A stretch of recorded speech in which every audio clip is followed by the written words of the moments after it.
Well? The damage isn't too serious. So we can shoot. Not just yet. Sir, what are we waiting for? You've heard his threats, Robard. Do you want him to kill Radzig and my wife? We have to consider all our options. And it would be a shame to destroy the castle, too. But how do we get that rat out of there? Sir, I might have a solution. What about exchanging hostages?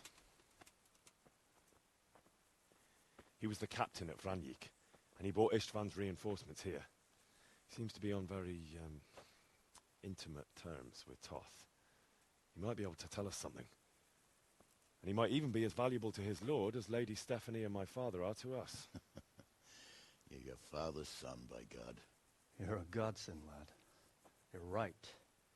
We'll interrogate this whore, son, and then decide what to do next. Come to my tent when you've rested.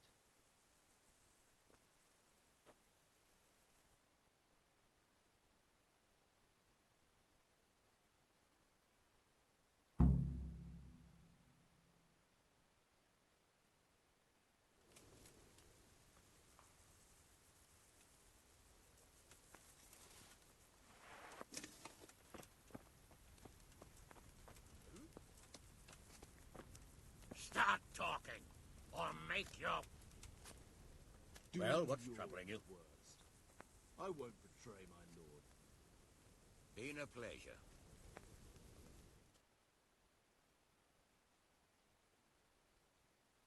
Well now, Eric. It is Eric, isn't it? Looks like the boot's on the other foot this time, doesn't it?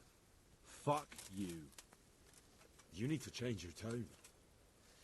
If you start being nice, you might just come out of this alive. So now I'll ask you a few questions, and you better think carefully about how you answer them. Who is this Toth? He's an orphan, same as me.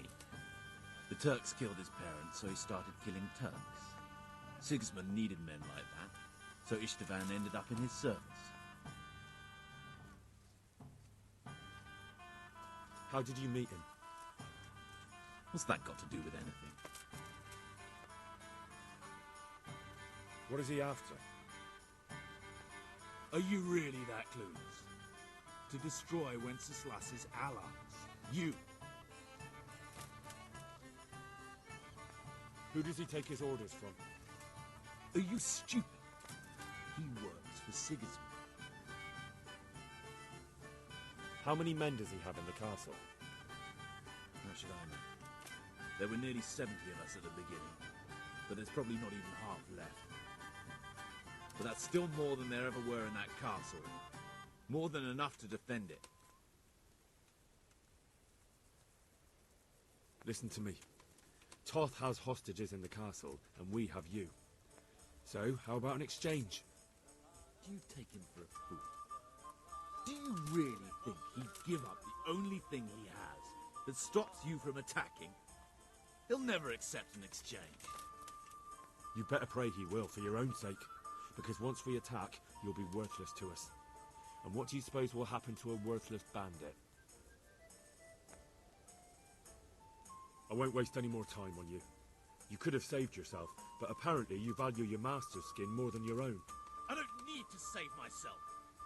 Istvan will save me. And he'll kill every last one of you. Why should he save you?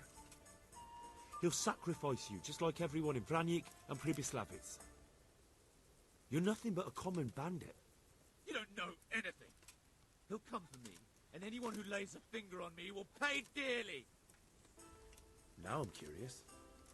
Why would he care that much about you? Could it be your lovers? You'd never understand. For a while there, I thought we'd get nothing out of him. But in the end, he spilled his guts. I thought you were much too easy on him. But it seems your approach was the right one. Well done, lad. Anyway, it's clear that young fellow is no ordinary brigand. And he believes Toth cares about him.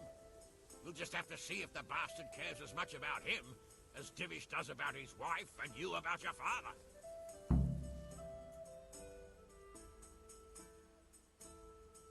Well, Divish, I think the time has come to find out just how much Toth values our hostage. Do you want to parley with him yourself? I think I'll leave that to you, Hamish. So be it. I'll do my utmost. Bring the hostage below the battlements.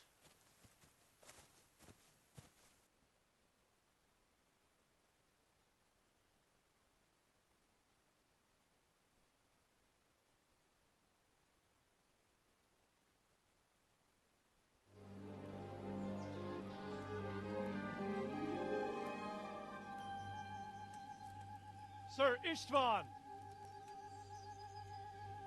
What is it? Did our neighborly visit catch you unprepared? A little, but we've settled in nicely. And this fellow is enjoying our company so much, we simply can't get rid of him. It seems we are in similar situations.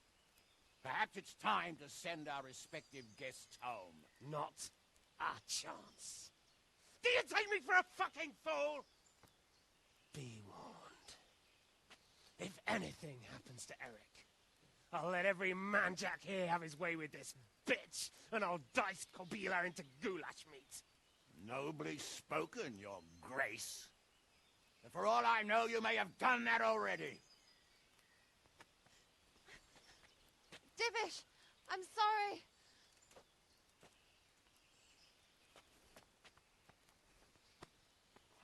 Greetings, friends. Fear not, Lord Toth is treating us like royalty.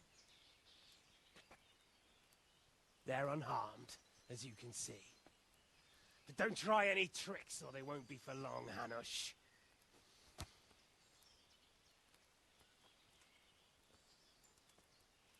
It seems your lord doesn't place any great value in you, boy. Go to hell. I'm sorry. It looks like it's not going to be that easy. Well, at least we know they're alive. I didn't expect much of it anyway. He won't harm them as long as we have this fellow.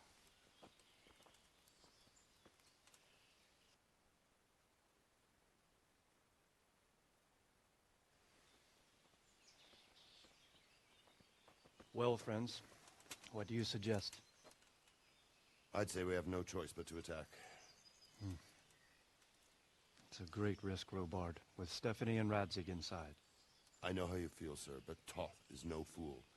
They are his last safeguard. He will do nothing to harm them until he is sure of victory. Would you be saying that if it were your wife inside? Or your father? Well, let me point out that we have no choice anyway. We don't have enough supplies to keep men here for weeks, while gangs of brigands and Sigismund's army roam the countryside. Toth won't agree to an exchange, and even if he did, we'd have to let him go. With all his men, he'd be a thorn in our sides till Judgment Day. Sir, a message has arrived. Oh, what is it? Margrave Jobst is approaching with his retinue and wants to speak with you. Jobst, you say? All right. What is he doing here?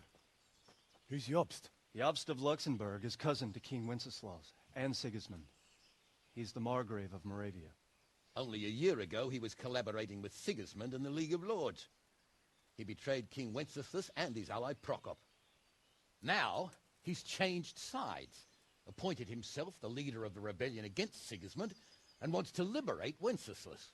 Whichever way the wind blows. Nevertheless, it seems the decision is made for us. We don't want Jobst camping with us in front of our own castle like a band of gypsies. I'm afraid you're right, Hanush. All right. We'll let the men rest a while and then attack. Come to me when everything is ready.